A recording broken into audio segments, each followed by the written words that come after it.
Todo el mundo se acuerda de los televisores y monitores de ordenador CRT, tubo de rayos catódicos, y mucha gente todavía los tiene, pero hoy en día son cada vez menos comunes. Los viejos televisores gordos que pesaban 1 tonelada. Los televisores de alta definición, más finos y ligeros, los han sustituido casi por completo, pero seguro que aún recuerdas cómo cargabas con ellos desde Best Buy, los metías en el coche, los arrastrabas hasta casa, los colocabas en el centro de entretenimiento y atornillabas ese estúpido cable coaxial diminuto en la parte posterior del enorme aparato, luchando por agarrarlo bien. ¿Recuerdas ponerte contra la pantalla o tocarla mientras estaba encendida, o justo después de apagarla, y sentir la electricidad estática? Pero, sobre todo, puede que recuerdes el sonido que hacían aquellos televisores. O quizá no.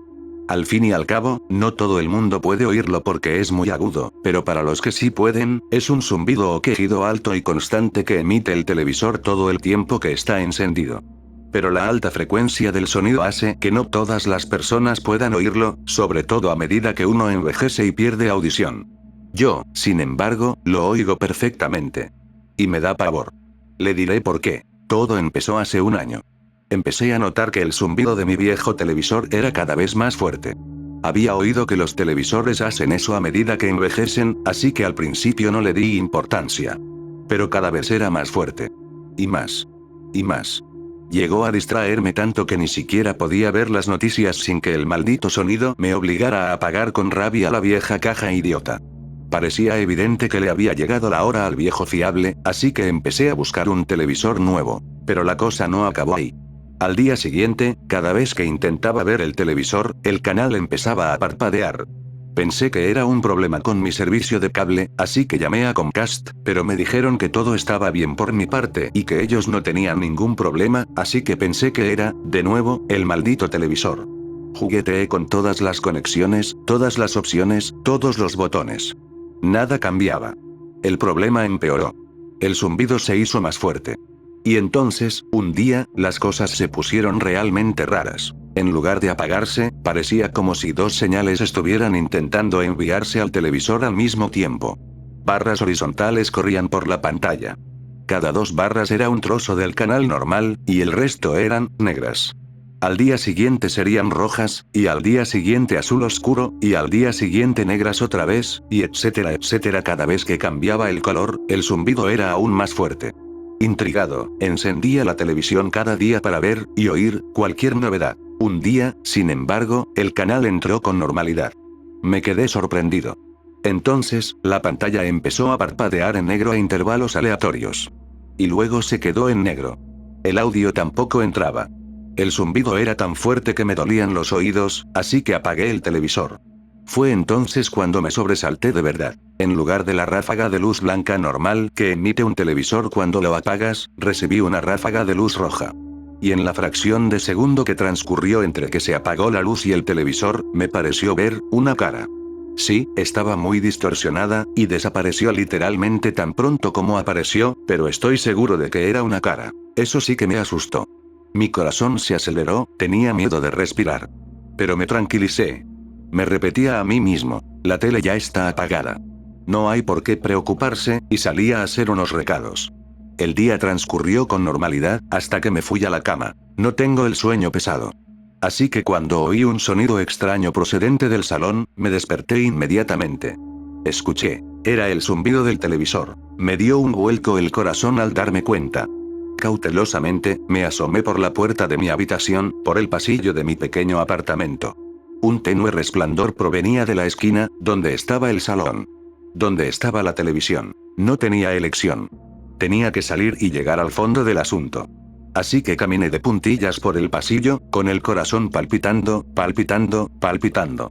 No sabía por qué iba de puntillas. Vivía sola, así que en realidad no importaba. Sin embargo, sentía que no estaba sola. Era aterrador. Miré a la vuelta de la esquina, con mucha cautela, lo justo para ver lo que debería haber sido una pantalla de televisión oscura y en blanco. En su lugar, vi una pantalla de televisión brillante y ardiente, que iluminaba la habitación como un faro. Aunque estaba conectada a la televisión por cable y la luz verde del aparato indicaba que recibía señal, solo se veía estática, lo que me dio aún más miedo. El caso es que el televisor se encendió completamente solo, sin que yo lo tocara. Mientras dormía. En plena noche. Presa del pánico, corrí a desenchufarlo de la pared. El zumbido cesó y la habitación se quedó a oscuras. Respiré hondo y por fin me atreví a mirar una vez más la pantalla en blanco. Otra cosa que ocurre con los televisores de tubo es que, si estás en una habitación oscura y tus ojos se han adaptado a la oscuridad, puedes ver que la pantalla brilla tenuemente. No emite luz, pero brilla débilmente en un verde muy distante. Estos televisores utilizan un revestimiento de fósforo en el interior del cristal, que se ilumina cuando los electrones del interior del tubo chocan con los fósforos, produciendo la imagen en la pantalla. Los fósforos son los mismos que se utilizan en los relojes que brillan en la oscuridad, que absorben la luz ambiente y la vuelven a emitir. Los fósforos de las pantallas de tubo se comportan de forma similar. Absorben la luz ambiente y retienen la energía residual de cuando el televisor estaba encendido. De ahí el débil efecto de brillo en la oscuridad. Pero en este caso, cuando miré a la pantalla, vi algo más que un débil resplandor. Vi el débil resplandor de una cara. La cara que vi antes. Y muy débilmente, todavía podía oír el horrible sonido del zumbido CRT.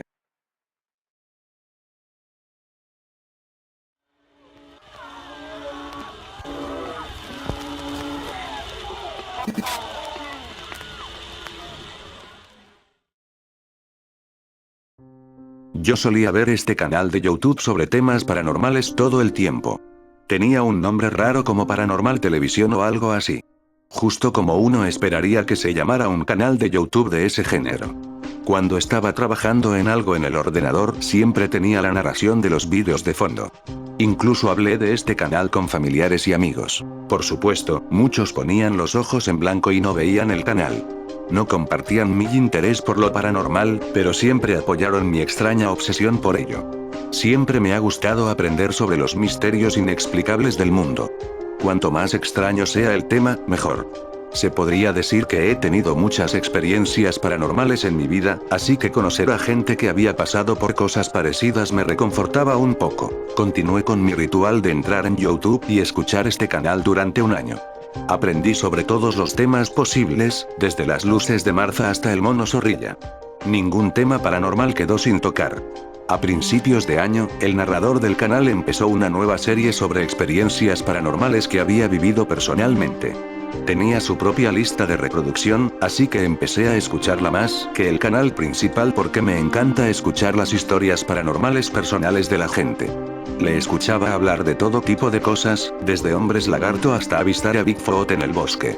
Pero un día, al entrar en YouTube y seguir mi ritual habitual de escuchar su lista de reproducción, me di cuenta inmediatamente de que algo iba mal. El nuevo vídeo que se estaba reproduciendo no tenía la misma calidad de audio que sus otros vídeos. Era granuloso y rasposo y había partes del audio que no se oían en su totalidad. En el audio que sí se oía, frases como "puede que no vuelva después de esto y he encontrado algo que no debía" se colaban de vez en cuando entre el ruido. Supuse que se trataba de un vídeo de sustos o algo así que no le presté mucha atención. Al fin y al cabo, se trataba de un canal centrado en el terror. Pero la siguiente vez que fui a buscar el canal, había desaparecido por completo. No importaba dónde lo buscara. En YouTube, en Google, en cualquier motor de búsqueda que se me ocurriera, no aparecía por ninguna parte. Incluso el sitio web que visitaba de vez en cuando había desaparecido por completo. Era como si nunca hubiera existido. Lo más extraño era que cuando hablaba con la gente sobre el canal de YouTube, en un vano intento de obtener información sobre lo que le había ocurrido, nadie sabía de qué estaba hablando. Incluso los amigos y familiares con los que había compartido el canal de YouTube no tenían ni idea de lo que estaba hablando cuando sacaba el tema. Al final desistí de buscar el canal. Pensé que tal vez me lo había imaginado todo. Intenté no pensar en ello. Pero entonces, cuando estaba buscando nuevos canales paranormales que ver, apareció un vídeo con el narrador del canal en uno de los resultados de mi búsqueda. Hice clic en el vídeo de inmediato, sin leer siquiera el pie de foto. El vídeo se reprodujo y resultó ser una noticia. Estaba fechado, ya que se había emitido el año anterior. En la noticia, la mujer que aparecía en pantalla hablaba del narrador, que, según supe, se llamaba Corey Felton en la vida real. Al parecer, Corey había ido a una fiesta con unos amigos y había desaparecido poco después. Habían abierto una investigación sobre su desaparición, pero en la fecha de emisión nadie le había visto ni sabía nada de él. Esto me intrigó, así que busqué noticias de seguimiento sobre Corey Felton. A lo largo de todo el año, las noticias hablaban de que, por muchos grupos de búsqueda que hubiera, nadie había podido encontrar a Corey. La última noticia decía que, debido a la duración de su desaparición, se daba por hecho que Corey podría estar muerto, pero que seguían manteniendo la esperanza de encontrarlo. Toda esta información era casi demasiado para procesarla. Mientras Corey estaba supuestamente desaparecido, yo había estado viendo de alguna manera un canal de YouTube narrado por él. ¿Podría haber sido que se escapó y estaba haciendo el canal de YouTube desde un lugar desconocido? ¿Sabía ya que su vida corría peligro antes de hacer el canal? Preguntas como estas se agolpaban en mi mente. Pensé que debía compartir con la familia lo que sabía sobre Corey. Tenían un sitio web en el que se dirigían a la comunidad de internet y suplicaban a la gente que les diera cualquier pista que se les ocurriera para conseguir que su hijo volviera a casa sano y salvo. Envié un correo electrónico contando todo lo que había estado viendo en YouTube durante el último año, incluida su lista de reproducción personal sobre lo paranormal. No recibí respuesta durante un tiempo, pero la madre de Corey me llamó un día de repente. Sonaba bastante emocionada al teléfono y me pidió que me reuniera con ella y su familia en Bangor, Maine. Dijo que pagaría el billete de avión, ya que yo vivía en París, Texas, e insistió en que visitara a su familia, por ser alguien que tenía información sobre la desaparición de su hijo. Así que eso es lo que hice. Volé a Maine para reunirme con la madre de Corey y el resto de su familia. Cuando llegué, su familia me recibió con calidez. Se notaba que todos parecían cansados y prevenidos, como si la desaparición de Corey hubiera tenido lugar ayer mismo. Después de instalarme volví a repasar todos los detalles. La madre de Corey me explicó que el único objeto que faltaba en la habitación de Corey era su ordenador portátil. Llevaba un año investigando todo tipo de cosas paranormales y no paraba de insistir en que iba a divulgar sus conocimientos al mundo. Así que tenía sentido que él haría un canal de YouTube. Todavía no se sabe por qué huyó para crearlo. Era obvio que tenía una familia muy cariñosa y, por lo que deduje leyendo sus diarios, no tenía problemas en la escuela o con otras personas que le hicieran querer huir o irse de la ciudad por alguna razón en particular. Consolé a la familia lo mejor que pude cuando estuve allí y les dije que siempre podían estar en contacto conmigo si necesitaban a alguien con quien hablar. Me lo agradecieron e incluso después de irme, una semana más tarde, seguí en contacto con la madre de Corey, su padre y su hermano mayor por correo electrónico o Facebook. Por desgracia, nunca pude volver a encontrar nada más sobre Corey Felton. Ese canal de YouTube era la única conexión que tenía con él y hacía tiempo que había desaparecido. Sin embargo, unos años más tarde la madre de Corey me envió un largo correo electrónico explicando cómo Corey había regresado a ellos aparentemente sin ningún tipo de recuerdos de su pasado o memoria de lo que le había sucedido durante el tiempo que había desaparecido. Solo apareció en casa porque le había dejado allí una furgoneta blanca.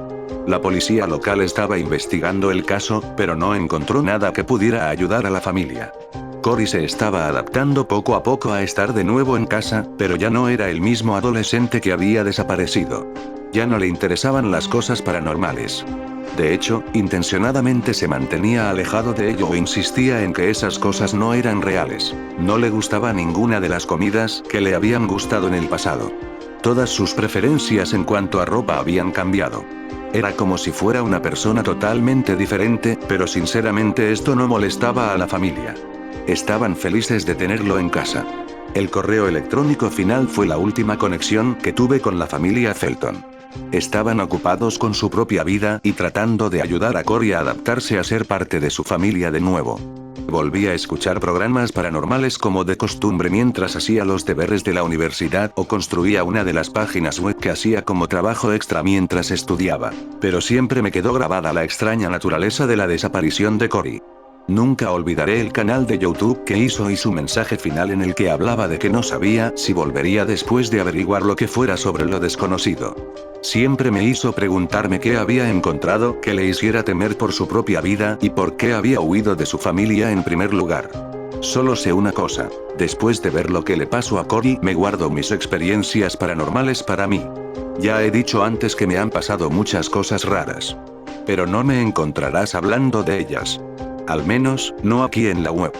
Porque Internet es el lugar que vigilan esas personas que se llevaron a Cory, dispuestas a borrar la memoria de cualquiera que sepa más de lo que debe sobre lo paranormal. Si eres una persona a la que le gustan las cosas paranormales y compartirlas con otras personas como yo, que esta historia te sirva de lección.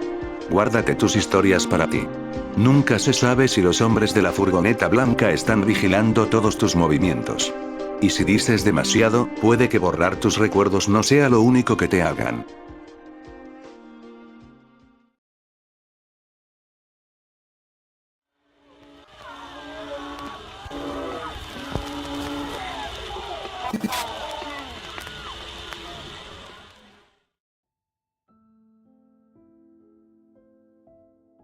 Volvió a poner las noticias. Era lo más responsable que podía hacer. Estaba igual que la última vez que lo apagó.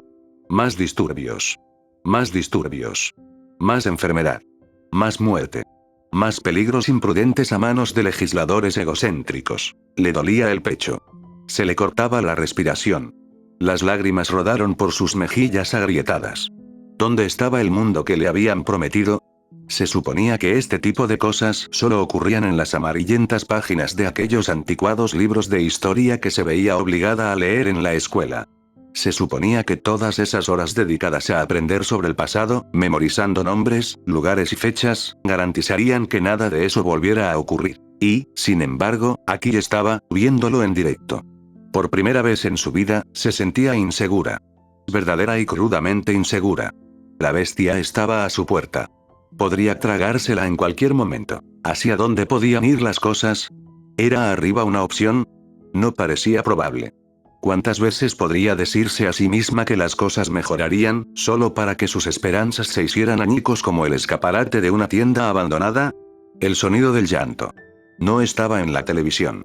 La apagó y el llanto continuó. Pasó a la habitación contigua y se acercó a la cuna, cuyas vigas habían sido pintadas de un suave color rosa. Miró al bebé que se retorcía. El niño agitaba los brazos y las piernas. Tenía la boca abierta de par en par, lanzando la tan familiar llamada de socorro. Su cara se arrugaba de incomodidad. La madre sonrió. Este niño era tan dulce, incluso en sus momentos más ruidosos. Tan inocente. Un bebé que se merecía tanto. Se acercó y cogió al niño en brazos. Era lo más responsable que podía hacer. El silencio volvió a apoderarse de la casa. No volvió a ver la televisión. No había nada en las noticias que pudiera amenazarla ahora. En lugar de eso, se sentó en un rincón de la habitación del bebé, abrazándolo contra su pecho y meciéndolo de un lado a otro. La cabeza le daba vueltas sobre los huesos destrozados del cuello, que ya no podían sostenerla.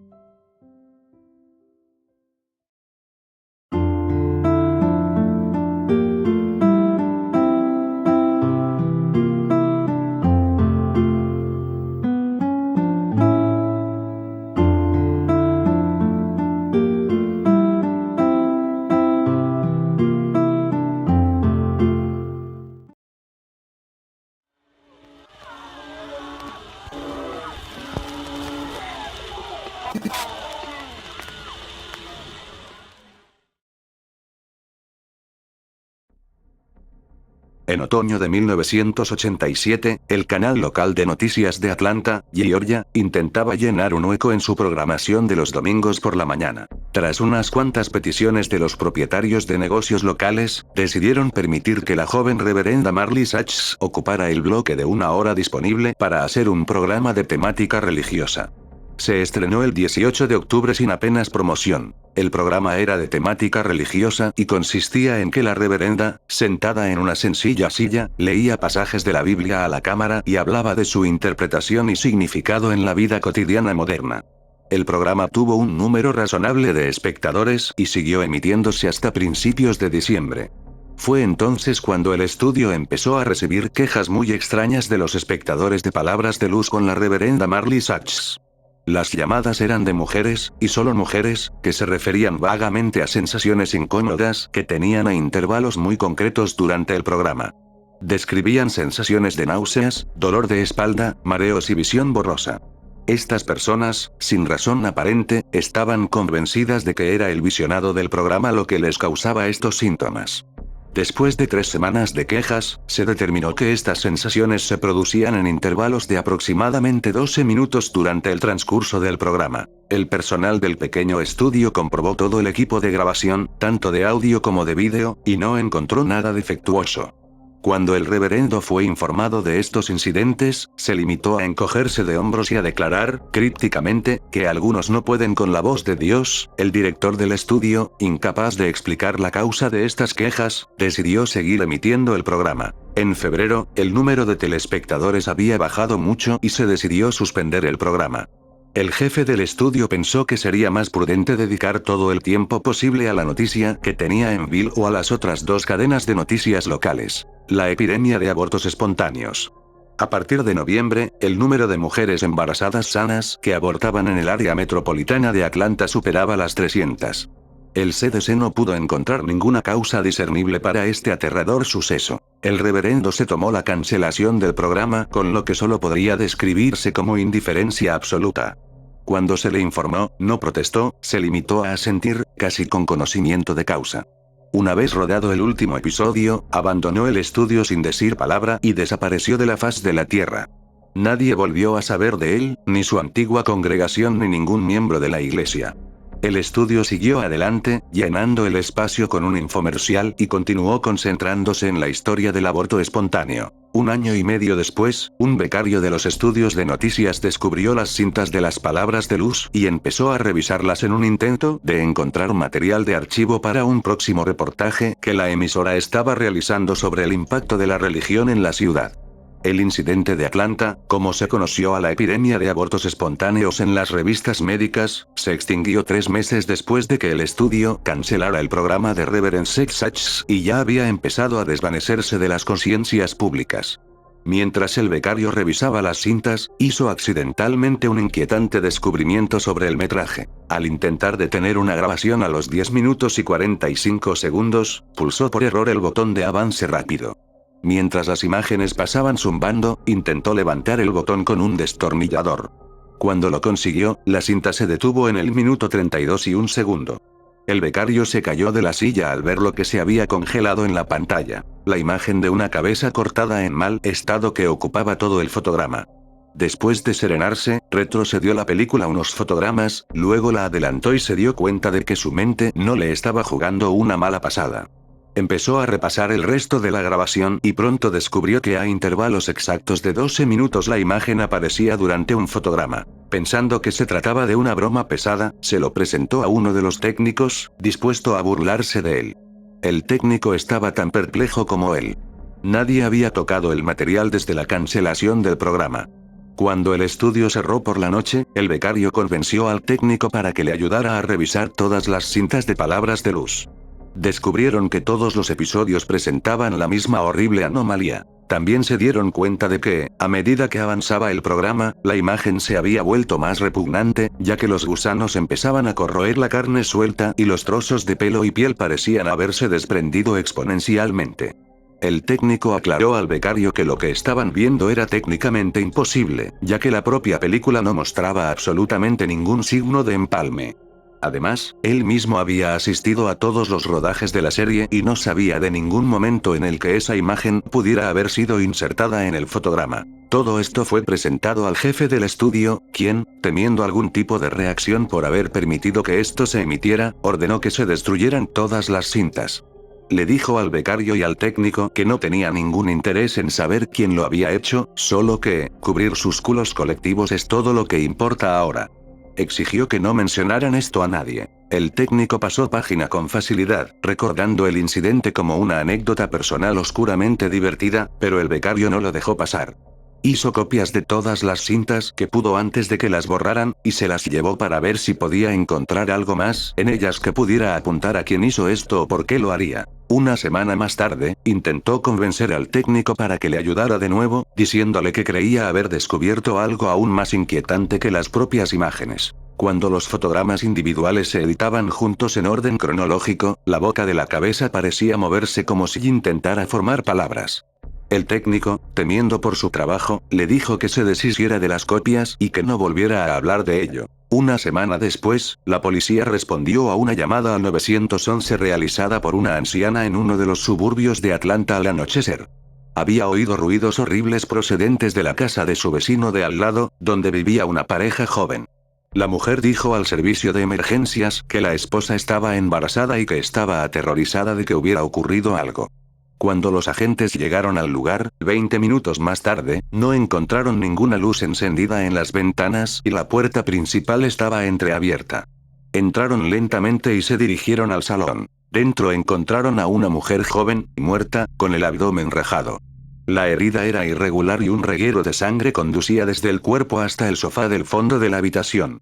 Allí estaba sentado su marido, el becario del estudio, desnudo, con el cadáver de su hijo nonato a sus pies, moribundo. En la mano sostenía el trozo oxidado de revestimiento metálico que había utilizado para destripar a su mujer embarazada. La televisión estaba encendida y emitía un bucle de 18 segundos de imágenes mudas de una cabeza en descomposición pronunciando unas palabras ininteligibles. En la comisaría se cuenta que el interno repetía en voz baja, una y otra vez, mientras se lo llevaban: "La luz de Dios les llama".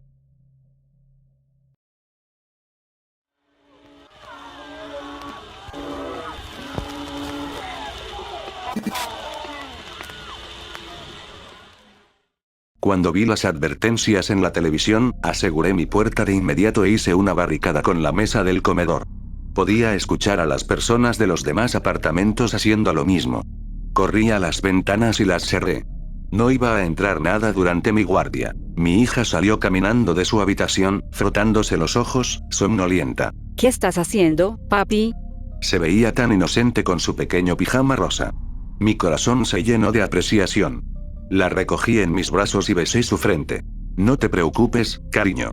Papi hará que todo esté bien. La televisión permanecía encendida.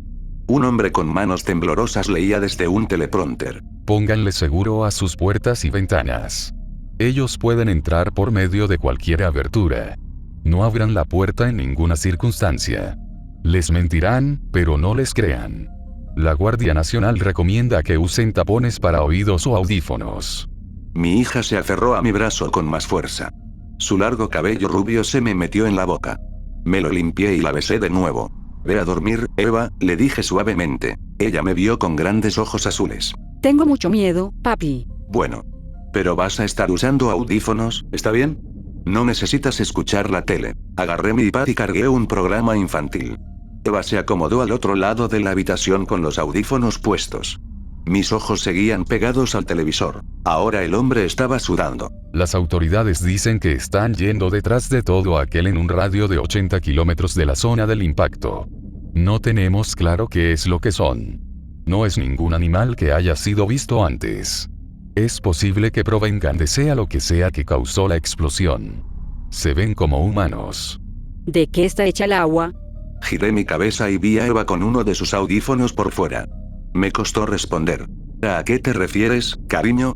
Se acarició el cabello. El agua. ¿De qué está hecha? Está hecha de agua. Solo agua. Me di la vuelta para regresar la mirada al televisor, pero Eva comenzó a arrastrarse hacia mí. Su cuerpo pequeño se deslizaba a lo largo del piso de madera. No, tiene cosas más pequeñas adentro. Moléculas. Las moléculas. Se metió en mi regazo. Acarició mi mejilla con su mano pálida. Me sentí extraño. Con voz atemorizada, respondí: hidrógeno y oxígeno. ¿Hablaron de ellas en tu programa? Sí, papi. Pero estás equivocado. Son 2 hidrógenos. 2. Ella sostuvo 2 dedos contra mi brazo. Mis ojos se desviaron de nuevo hacia el televisor. El hombre y la mujer estaban menos ansiosos ahora. El hombre alzó la voz. Las autoridades dicen que toman la forma de seres humanos. Puede que incluso creas que los conoces. La mujer rió irregularmente. No, no tienen esa forma. Nada que ver. ¿No lo recuerdas, cariño? Él la miró, sonriendo. Tienes razón, cariño. Bajé la mirada hacia mi hija. Su piel blanca resplandecía sobre mi piel oscura. El contraste era cegador. ¿Por qué tenía piel tan blanca? ¿Por qué se me seguía metiendo su cabello a la boca? Su cabello rubio aterrorizado, agarré su figura pequeña y la tiré por la habitación, contra la pared. Escuché un crujido. Su hombro se dislocó y su codo se torció en sentido contrario. Un hueso manó de su pecho, estirando su piel hacia afuera. Se le escapó un quejido leve. En la oscuridad, me di cuenta de que su tez no era blanca. Era de color caramelo. Debió de haber sido la luz del televisor lo que la hizo verse blanca. Alguien tocó la puerta. Su voz era afable. Cariño, ya llegué. Mis llaves no funcionan, por algún motivo. Me puse de pie, retrocediendo. Eva derramaba sangre por la comisura de sus labios. Había dejado de llorar. La cosa de afuera tocó de nuevo. Ábreme, cariño. El golpeteo se hizo más ruidoso. Abre la puerta, cariño. Eva dejó de respirar. Contuve mi aliento. Podía escuchar las puertas de los demás apartamentos abriéndose. Le siguieron gritos. El hombre en la televisión había sido devorado a medias por su copresentadora. El programa de Eva seguía reproduciéndose, mostrando la tabla periódica. Un pez danzaba el tango con 2 hidrógenos y un oxígeno.